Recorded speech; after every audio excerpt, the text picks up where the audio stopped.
ये भोलू भी सच में भोला है। अगर इसकी जगह मैं होता तो अब तक सेठ की सारी दुकान खाली कर चुका होता। अरे भोलू, मेरे गांव का नाम जिनगढ़ है। लेकिन सेठ जी, इसकी कोई वजह तो होगी। कहा जाता है हमारे गांव में एक जिन रहता था और वो लोगों की काफी मदद करता था, परंतु ना जाने उसने एक बार कुछ गलती कर दी, जिसकी वजह से एक बाबा ने उसे किताब में बंद कर दिया। तभी भोलू उस कमरे के अंदर चला जाता है। लगता है ये वो कमरा है जिसमें सेठ जी के पिताजी अपनी हर पुरानी चीज को रख देते होंगे। तभी भोलू को एक नीले रंग की किताब दिखाई पड़ती है। भोलू जैसे ही उस मंत्र को पढ़ता है तभी एक नीला धुआं उठने लगता है और एक जिन्न का रूप धारण कर लेता है। अरे अरे, हमको कुछ मत करिएगा, हमको माफ कर दीजिए। तभी जिन्न देखते ही देखते घर की सारी सफाई कर देता है।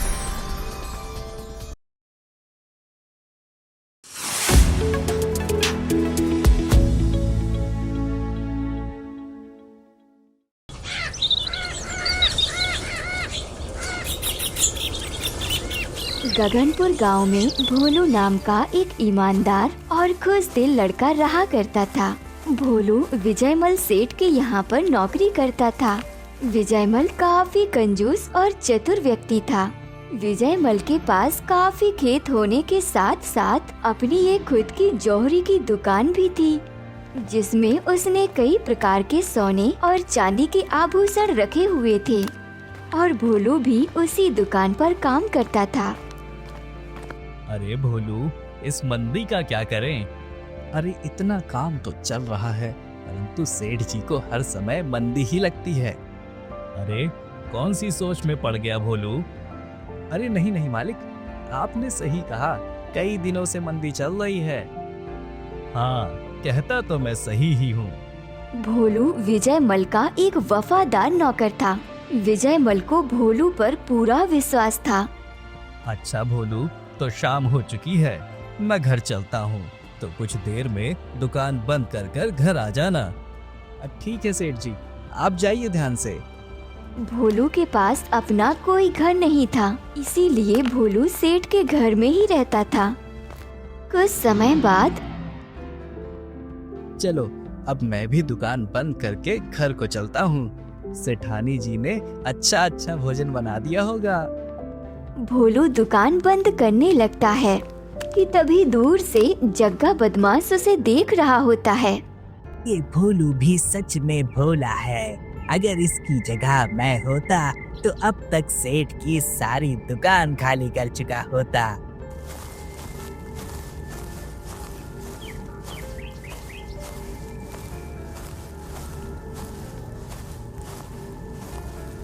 अरे क्यों ना मैं सेठ के यहाँ नौकरी पर लग जाऊं और कुछ ही देर में इस सेठ का विश्वास भी जीत लूंगा। और जैसे ही इस दुकान की चाबी मेरे हाथ आएगी तो एक दिन मौका पाकर दुकान को खाली कर दूंगा।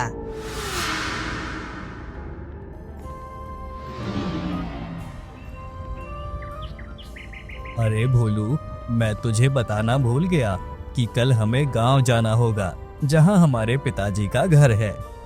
वहां पर जो घर है उसकी साफ सफाई करने के लिए जाना होगा। जैसे ही एक बार उसकी अच्छी तरह से साफ सफाई हो जाएगी, उसके बाद हम उस घर को बेचने के लिए लगा देंगे। अरे वाह सेठ जी, मैं भी आपके पिताजी का घर देखने के लिए बेताब हूँ। तो सेठ जी, हम कल कितने बजे निकल रहे हैं गांव के लिए? कल सुबह होते ही हम जल्द से जल्द निकल जाएंगे, क्योंकि हमें वहां पहुंचने में शाम हो जाएगी। ठीक है सेठ जी।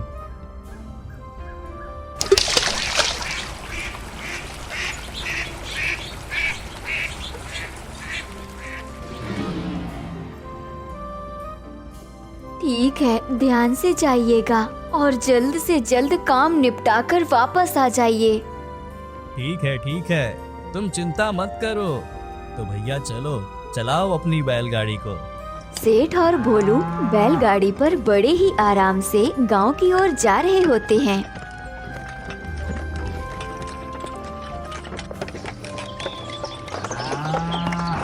अरे सेठ जी, आपने बताया नहीं, आपके गांव का नाम क्या है? अरे भोलू, मेरे गांव का नाम जिनगढ़ है। ये कैसा नाम है सेठ जी? हाँ, ये ऐसा ही नाम है। लेकिन सेठ जी, इसकी कोई वजह तो होगी। हाँ भोलू, वजह तो है। तो बताइए ना सेठ जी। अरे बात ये है भोलू, कहा जाता है हमारे गांव में एक जिन रहता था और वो लोगों की काफी मदद करता था, परंतु ना जाने उसने एक बार कुछ गलती कर दी, जिसकी वजह से एक बाबा ने उसे किताब में बंद कर दिया। तो सेठ जी, वो किताब कहाँ है? पता नहीं भोलू, और अब तो इस बात को कई साल बीत गए हैं और ना जाने ये सच है कि झूठ, परंतु हमारे गांव का जिनगढ़ नाम होने का कारण यही है। वाह सेठ जी, आपका गांव तो काफी रहस्यमयी है। बातें करते करते शाम हो जाती है। अरे अरे, बस यही रोक दो। यहाँ से कुछ ही दूरी पर मेरा घर है, हम यहाँ से चले जाएंगे।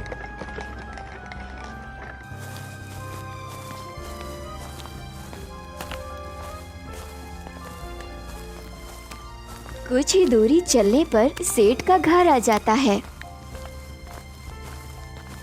ये देखो भोलू, ये है मेरा घर।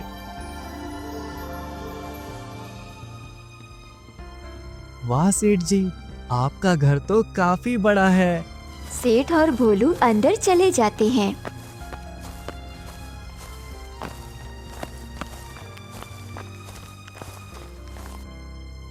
कहिए सेठ जी, कहाँ से सफाई शुरू करूं? अरे नहीं नहीं भोलू, सफाई तो हम कल सुबह करेंगे। आज मैं भी काफी थक गया हूँ। चलो जल्दी से खाना लाओ जो तुम्हारी सेठानी ने खाने के लिए दिया है। खाना खाकर हम सो जाते हैं और कल सुबह से हम साफ सफाई शुरू करेंगे। ठीक है सेठ जी। दोनों खाना खाने लगते हैं।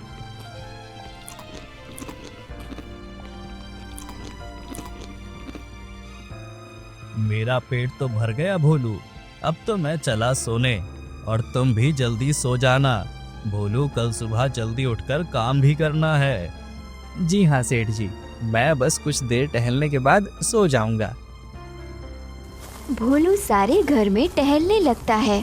टहलते टहलते भोलू को एक कमरा दिखाई पड़ता है। तभी भोलू उस कमरे के अंदर चला जाता है।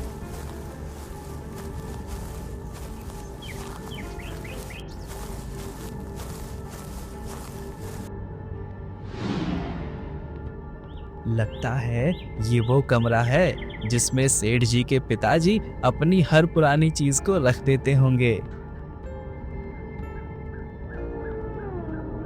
तभी भोलू को एक नीले रंग की किताब दिखाई पड़ती है। अरे नीले रंग की किताब, ये तो पहली बार देखी है। आखिर क्या लिखा होगा इसमें? भोलू पूरी किताब को देखता है। अरे ये क्या, इस किताब में तो बस एक ही मंत्र लिखा है, बाकी की पूरी किताब खाली है। भोलू जैसे ही उस मंत्र को पढ़ता है तभी एक नीला धुआं उठने लगता है और एक जिन्न का रूप धारण कर लेता है।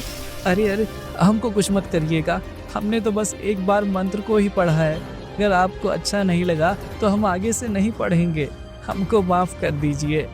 अरे अरे भोलू, तुम घबराओ मत, मैं तुम्हें कुछ भी नहीं कहूँगा।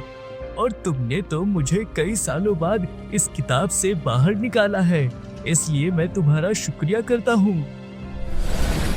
अरे क्या तुम मुझे जानते हो? भोलू, मुझ में कई शक्तियाँ हैं और मेरे सामने जो भी आता है मुझे उसके बारे में सब कुछ पता चल जाता है। अच्छा, तो ये बात है। लेकिन तुम इस किताब के अंदर कैसे आए दोस्त? बहुत लंबी बात है भोलू, तुम बस इतना समझ लो कि मैं काफी अच्छा था, परंतु मेरी एक गलती के कारण एक बाबा ने मुझे इस किताब के अंदर रहने का श्राप दे दिया। अच्छा, तो तुम्हारी वजह से इस गांव का नाम जिनगढ़ है। इसका मतलब सेठ जी सही बता रहे थे। लेकिन भोलू, तुम अपने सेठ को मेरे बारे में कुछ मत बताना, और मैं जानता हूँ तुम्हारा सेठ बहुत ही लालची व्यक्ति है। अगर उसको मेरे बारे में पता चला तो वो मुझसे कुछ गलत काम जरूर करवाएगा। अरे लेकिन दोस्त, यदि तुम्हें पता है कि वो तुमसे गलत काम करवाएगा तो तुम करना ही मत। भोलू, जिस प्रकार तुमने इस किताब को खोलकर मंत्र पढ़ा है, यदि तुम्हारे सेठ ने भी किताब को बंद करके ये मंत्र पढ़ा तो मुझे उसकी सभी बातें माननी पड़ेंगी। तुम चिंता मत करो दोस्त, मैं ये किताब सेठ जी के हाथ नहीं लगने दूंगा। शुक्रिया भोलू। लेकिन भोलू, तुम और तुम्हारा सेठ इतने सालों बाद यहाँ पर किस वजह से आए हो? अरे दोस्त, सेठ जी बोल रहे थे कि हमें घर की सफाई करनी है और सफाई के बाद इस घर को बेचने के लिए लगा देंगे। लेकिन भोलू, मुझे तो लगता है तुम्हारा सेठ सारी सफाई तुम्ही से करवाएगा। हाँ दोस्त, सफाई तो मुझे ही करनी पड़ेगी। तो ठीक है भोलू, सारी सफाई मैं कर देता हूँ, और वो भी सिर्फ कुछ मिनटों में। क्या तुम ये सच में कर सकते हो दोस्त? तुम बस देखते जाओ भोलू। तभी जिन्न देखते ही देखते घर की सारी सफाई कर देता है। देखा भोलू, हो गई सारे घर की सफाई। अरे वाह दोस्त, तुमने तो कमाल कर दिया। अरे भोलू, मैं तो बहुत कुछ कर सकता हूँ। और वह दोनों खूब बातें करते हैं। बातें करते करते सुबह हो जाती है।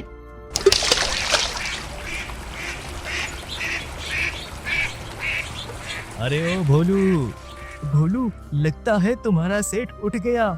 हाँ, लगता है सेठ जी उठ गए। चलो, मैं चलता हूँ इस किताब के अंदर। जब भी तुम्हें मेरी जरूरत हो तो ये किताब खोल लेना और ये मंत्र बोल देना, मैं आ जाऊंगा। ठीक है दोस्त।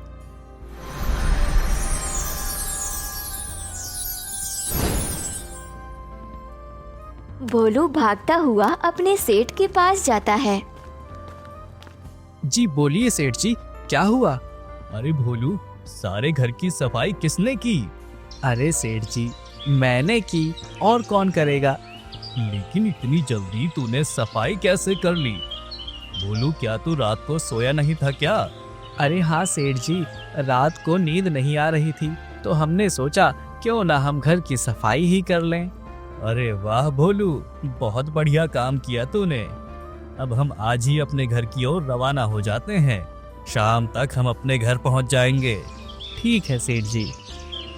तभी भोलू अपने साथ एक झोला ले लेता है और उस झोले में किताब को रख लेता है।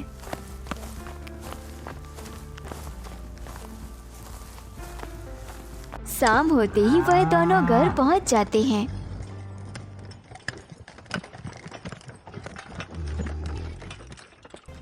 मैं आपको ये बताने आया हूँ कि भोलू आपको लूट रहा है। कह तो तुम सही रहे हो जग्गा। आने दो इस भोलू को, आज ही इसे काम से निकालता हूँ। काम बन गया। ये पकड़ भोलू, तेरे सभी दिनों का हिसाब। आज से मैं तेरी छुट्टी करता हूँ। अरे लेकिन सेठ जी, क्या हुआ? मैंने कौन सी गलती कर दी? अरे मैंने क्या तेरा ठेका ले रखा है भोलू? चल निकल अब यहाँ से। तभी वहाँ पर जिन्न आ जाता है और भोलू जिन्न को सारी बात बताता है। मैं तुझे अपनी तरफ से एक बड़ा घर देता हूँ और तू और मैं उस घर में शान से रहेंगे। फिर जिन्न भोलू को एक बड़ा सा घर बनाकर देता है।